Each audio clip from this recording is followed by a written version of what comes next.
Ja, einen schönen guten Mittag, liebe Freunde. Heute wieder zu einem neuen Video bei Cargold. Wir haben hier richtig Freude am Auto, einen ganz tollen Porsche 911. Der ist in Zinn Metallic. Das ist eine ganz, ganz seltene Sonderfarbe. Und die ganzen Ausstattungsmerkmale, die er hat, auch die Akte, die ist also extrem dick bei dem Auto. Er ist aus zweiter deutscher Hand. Beide Besitzer haben ihn sehr, sehr lange. Der hat einmal 2007 die Hand gewechselt. Er hat, wie ihr sehen könnt, ein Schiebedach da oben, was ich toll finde beim Turbo. Dann hat er diese wunderschönen Nadelstreifenbezüge in, die relativ selten sind. Die meisten haben das in Ganzleder bestellt. Schaut euch mal an, das ist super gepflegt alles. Und wenn ihr da hinten durchguckt, dann könnt ihr sehen, das ist ein Turbo. Das steht auf den Rücksitzen auf der Rückseite drauf, kann man also sehen. Ein richtig schöner, deutscher, originaler Turbo. Das Einzige, was nicht original ist, ist das Lenkrad da vorne. Aber dieses Lenkrad haben wir als Ersatz auch da. Wir haben hier eine große Auflistung des Eigentümers, wo man das also ersehen kann hier. Der hat das also ganz, ganz klasse gemacht. Da steht jedes Detail drauf. Auto hat übrigens, ich stehe hier 5-Gang. Hat er einen 5-Gang-Schaltung? Nee. Steht da aber. Komisch. Also eigentlich hat er 4-Gang, habe ich zumindest gelesen. Was ihr vielleicht im Detail sehen könnt, der Wagen ist wirklich hervorragend gepflegt. Also ich habe selten einen Turbo gesehen, der in so einem guten Zustand ist. Und man hat überall gesehen, dass man erst einen Lack erhalten kann. Hier oben, das hat mir der Besitzer erzählt, da ist eine Batterie explodiert. Da hat er 2 ganz kleine Flecken auf dem Dach. Schaut mal hier, das ist minimal. Aber es ist halt der erste Lack, hat er gesagt, nee, da habe ich gar nichts dran gemacht. Und das könnt ihr hier halt eben alles sehen. Also wir haben ihn auch aufgearbeitet, hat unsere Technik, unsere Pflege wieder ganz, ganz toll gemacht. Das Auto ist wirklich in einem ganz tollen Zustand. Man darf ja nicht vergessen, das Auto ist mittlerweile 30 Jahre alt. Und dann in dem Zustand, in dieser tollen Farbkonfiguration, das ist wirklich toll.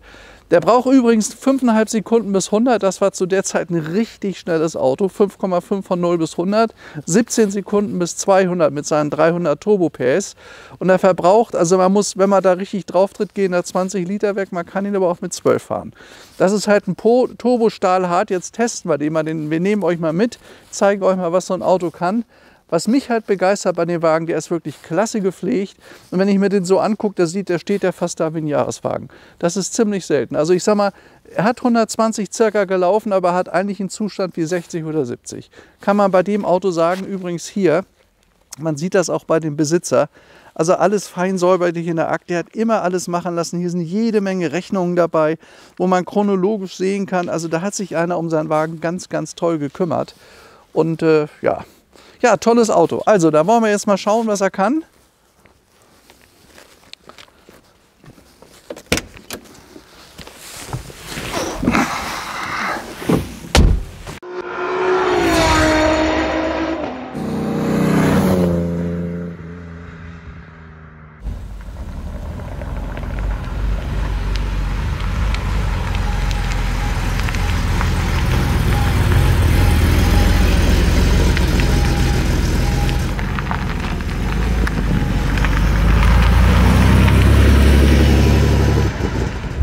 Ja, man sieht, wenn man hier vorne im Cockpit sitzt, das ist ein Turbo. Hier vorne könnt ihr sehen den Druck vom Turbolader.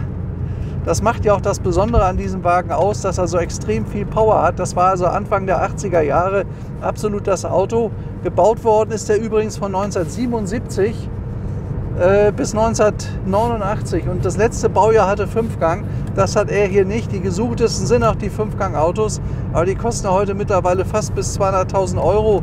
Also wir hatten gerade so einen in einem exzellenten Zustand, da haben wir sogar über 200 für bekommen, weil er wenig gelaufen hat. Aber ein Turbo ist für meine Begriffe ein Geheimtipp. Ist total irre zu fahren, da muss man wirklich Auto fahren können. Und macht auch totale Laune, das Auto. So, ein bisschen mehr Platz habe ich jetzt auch. Das Einzige, was mir nicht so ganz gefällt, dieses Lenkrad, aber er hat ja das Originallenkrad. Das ist dabei. Kann man sich dann so einbauen, wie man möchte. Ja, ist ein Auto für Autofahrer, ist natürlich stahlhart gefedert, hat eine irre Beschleunigung. Auch dieser Turbolader, wenn der so richtig losgeht, zeigen euch das gleich auch mal. Da muss aber ein bisschen warm sein, weil jetzt ist er noch kalt im Moment. Haben die gar nicht laufen lassen eben? Nee, ne? Nee. Das wäre vielleicht gut gewesen. Ein bisschen. Ja, fahren wir erstmal ein bisschen. Fahren wir erstmal ein bisschen, ja. Es ist schön trocken bei uns, aber trotzdem relativ frisch. So, bisher haben wir Corona gehabt, jetzt fängt auch noch dieser blöde Krieg an. Also irgendwas ist ja immer. Aber das nützt nichts. Wir machen trotzdem unsere Fahrten weiter. Wir sehen ja, wir haben ganz viele Zuschauer bei YouTube und wenn wir euch was Besonderes zeigen können, machen wir das auch.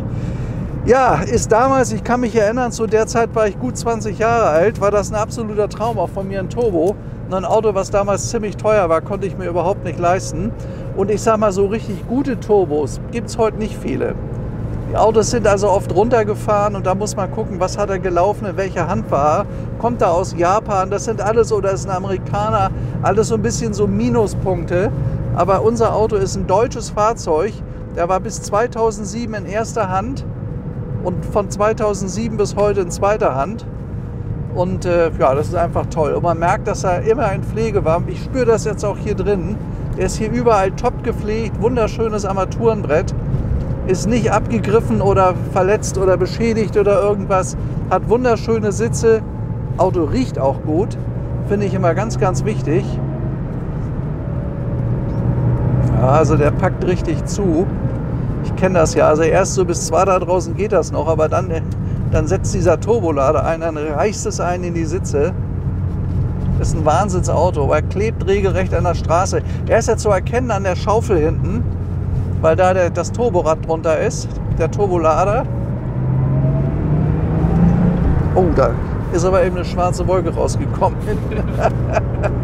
Naja gut, also ich meine, ich hatte so den Eindruck, der Besitzer hat zwar alles machen lassen, aber hat das Auto jetzt nicht mehr die letzte Zeit viel bewegt.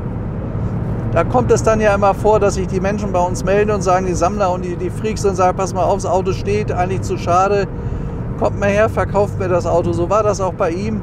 Und als ich den gesehen habe, diese tolle Farbkonstellation, das Auto ist wirklich toll.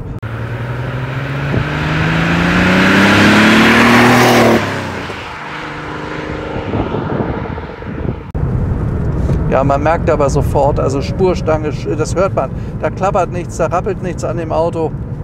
Der hat einen sehr, sehr guten Pflegezustand. Gut, ich meine, klar, so ein Wagen ist trotzdem 30 Jahre alt, sein kann immer was, da steckt man nicht drin. Aber zumindest ist das ein sehr, sehr gepflegter Porsche Oldtimer. Und ein 911 Turbo ist ja eigentlich Kult, ne? Das ist ja eigentlich ein echtes Kultauto. Ja, toll auch mit der Schaltung, ganz direkte Schaltwege. Man spürt wirklich jede Welle beim Fahren. Jetzt wollen wir gleich mal gucken, wie er bremst. Ja, packt super zu, gute Bremsen, also wirklich toll, ne? Das ist so eine richtige Fahrmaschine. Also wer richtig Lust hat, Auto zu fahren, aktiv sich über die Straßen zu bewegen, da ist ein 911 Turbo genau das richtige Auto. Und das sind ganz, ganz wertstabile Autos. Also was ich festgestellt habe, ist, dass diese Fahrzeuge die letzte Zeit langsam hochgegangen sind. Wir haben jetzt erst 2 von diesen Autos verkauft, die letzten 4 Wochen. Das war einmal der schwarze mit 11.000 Kilometern, dann hat man noch ein rotes Auto an einen ganz prominenten Arzt vom Bodensee, der auch ganz begeistert so einen Wagen suchte. Ich glaube, in Erinnerung an seine Jugend, sagte, so ein Turbo möchte ich noch mal haben. Das war ja also zu der Zeit, 80er Jahre war das Auto. Und die Autos, die dann danach kamen, also das ist so der klassische Elva hier. Da war das alles ein bisschen anders. Das ist so der richtige Elva. Oh ja, zieht schön los. Ja.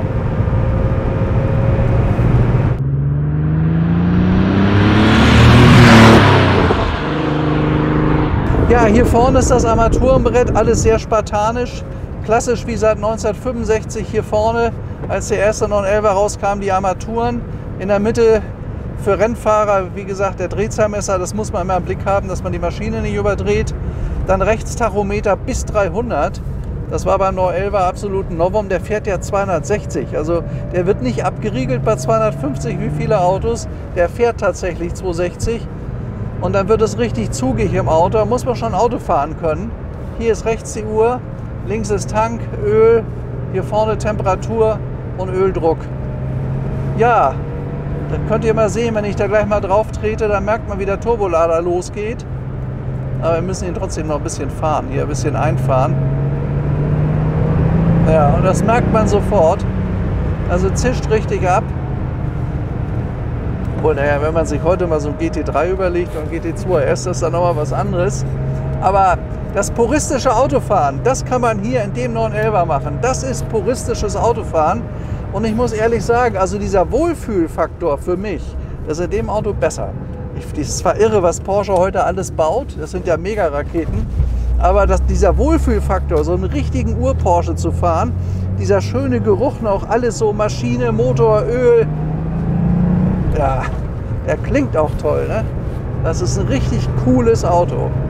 Also kann ich euch empfehlen, wenn jemand so wie ich 50, 60 Jahre alt ist und sowas zu seiner Jugendklasse fand, ist das hier ein wirklich schönes Exemplar mit einer ganz tollen Konfiguration. Selten sind die Nadelstreifen hier.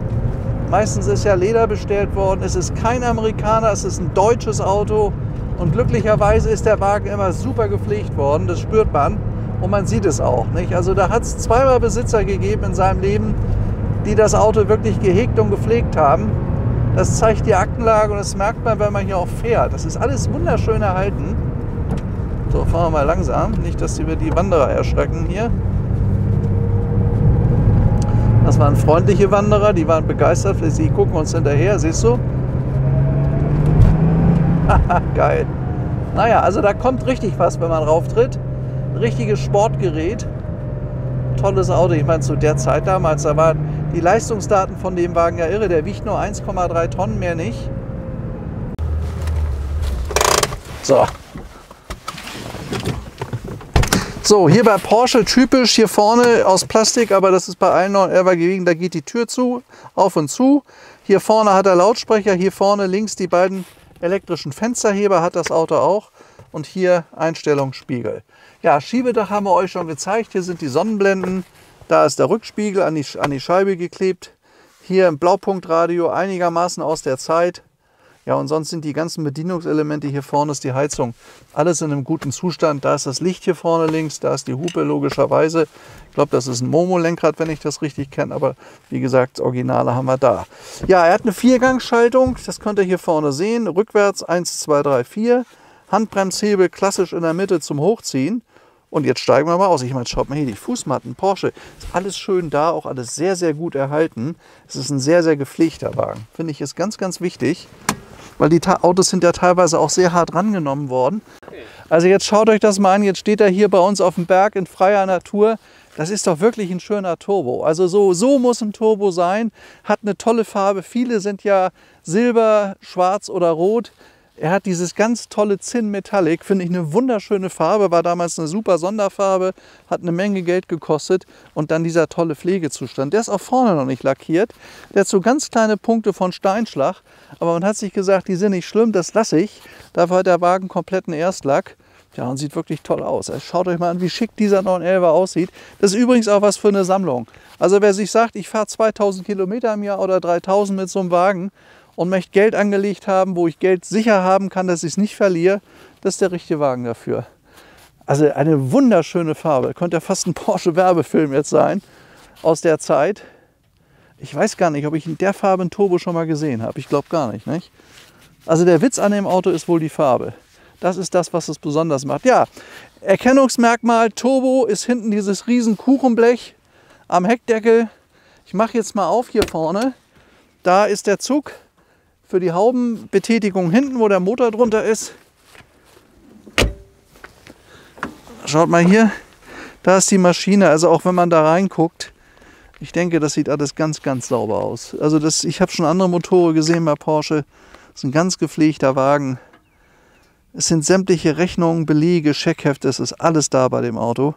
Und er kommt eben nicht aus Japan oder USA, es ist ein deutsches Fahrzeug aus zweiter Hand. Also jetzt befindet er sich noch in zweiter Hand. Gehört auch ein Palletto mit dazu, also der Besitzer hat sich da wirklich gekümmert um den Wagen. Ihr könnt sehen, die Reifen und ein Profil, das ist neuwertig. Ja, daran erkennt man gutes Autos, egal wo man hinguckt, immer gut. Und das ist, je mehr man guckt, umso besser wird's. Und es gibt auch Autos, da guckt man zweimal und man braucht gar nicht weiter gucken, weil man weiß, es wird nur noch schlechter. Also das ist so meine Berufserfahrung.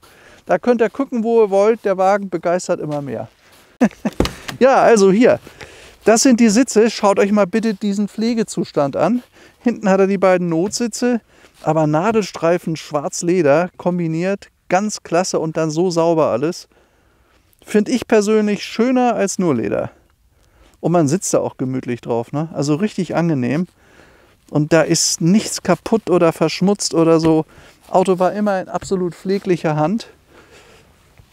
Also wenn mir einer sagen würde, der hätte 120.000 gelaufen und ich würde nicht auf einen Tacho gucken können, das würde ich nicht glauben. Ich würde den schätzen, wenn er mir sagt, wird 60.000 oder 70.000 gelaufen. So sieht der Wagen aus. Und da kann man gucken, wo man will.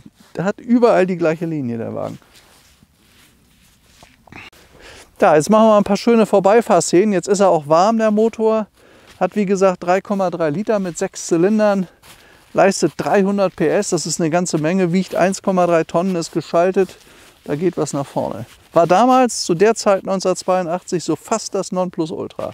Da gab es dann zwar auch schon den 928 von Porsche, den ich übrigens auch hatte, ein paar Jahre später. Das war dann nochmal ein völliges Überauto. Auch schade, dass das Porsche nicht weiter gebaut hat. Das war eigentlich ein super modernes Konzept bis heute. Aber das war natürlich, was die 911 Baureihe geht, die absolute Krönung.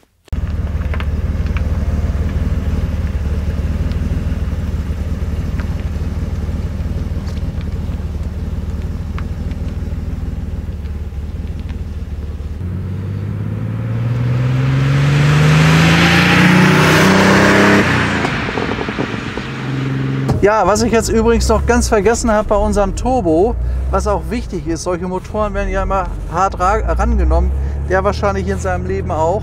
Und vor 20.000 Kilometern hat er eine komplette Motorrevision bekommen. Das heißt also, auch der Zustand dieser Maschine ist jetzt so, als ob er 20 gelaufen hat. Das ist natürlich toll. Also alles, was teuer ist oder Geld kosten kann, das ist hier gemacht worden. Und sehr, sehr akribisch auch. Also man kann sehen, dass die ganze Rechnungslage so ist, dass sie praktisch über Jahrzehnte immer an dem Auto gearbeitet haben. Wenn da was nicht stimmte, sofort gemacht worden. Und eine Motorrevision, das ist zwar schon einige Jahre her, aber in der Zeit ist er 20.000 Kilometer bewegt worden. Und das ist also für den Käufer, der nachher sagt, ich bin begeistert von dem Auto, den nehme ich, das finde ich ganz wichtig.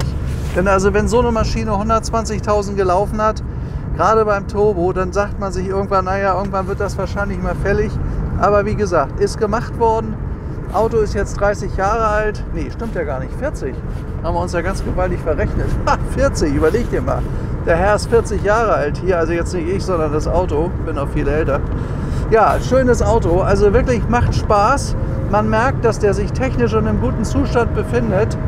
Er läuft wirklich toll, er bremst gut, er schaltet sich gut. Also ich wüsste jetzt gar nicht, was mir auffallen würde, würde ich sagen, das ist nicht in Ordnung. Und es macht auf so einer Landstraße mit so einem Wagen richtig Spaß, ne? Weil da muss man echt aktiv und gut Auto fahren können. Er klebt auf der Straße, aber man merkt, dass er einem kleine Fehler nicht unbedingt verzeiht. Also da muss man vorsichtig sein mit dem echten Turbo. Vor allen Dingen, also wenn er so ab 4000 Umdrehungen reißt der richtig los. Also geht das Ding richtig los. Und das muss man halt wissen, wenn man so einen Wagen fährt.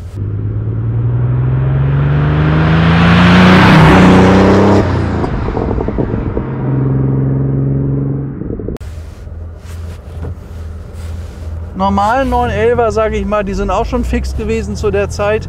Die hatten ja damals 231 PS, aber er ist vom Fahren ein Riesenunterschied zum originalen Turbo. Ja, schaltet sich auch schön, ne? Also wirklich gut. Schönes Autochen. Und der hat so diesen wirklich guten Pflegezustand hier.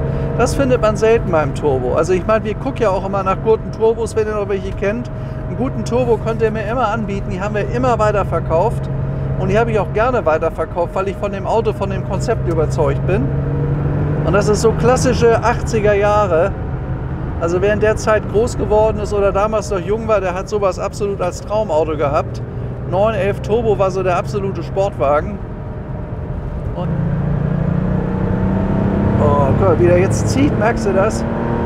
Uah.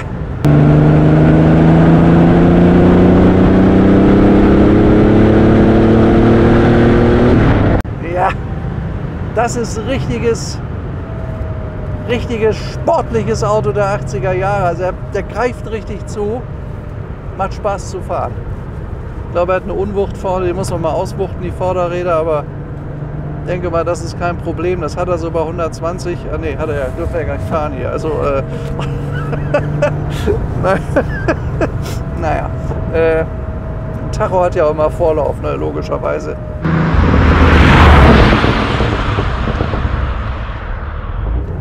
Ja, das war unser Porsche Turbo. Jetzt sind wir vielleicht 15 Kilometer gefahren. Schönes Auto, macht einen Riesenspaß, total fahraktiv. Also man ist richtig befasst, wenn man hier Auto fährt. Das macht ja nicht von selber. Schön, was? Ja, da vorne ist der Simsee. Wir haben natürlich hier einen Vorteil, diese schönen bergigen Kurven, die wir haben, Berg- und Talfahrt. Also hier fühlt sich natürlich so ein Auto in seinem Element. Hier macht das auch richtig Spaß, mit so einem Wagen zu fahren. Man muss sich halt nur richtig konzentrieren, weil ein Turbo verzeiht keine Fahrfehler. Das muss man wissen. Du merkst auch jede Welle, ne? Ratatat, der klebt total. Naja, geile Bremsen auch. Er muss ihn festhalten vorne, man merkt das. Der will dann weg, also muss ihn richtig festhalten. Ein richtiges Fahrgerät, so da vorne. Was hat er denn da? Naja. Ja. Der Sound habe ich eben von unserem Kameramann Paul gehört, sagt auch ein irrer Sound.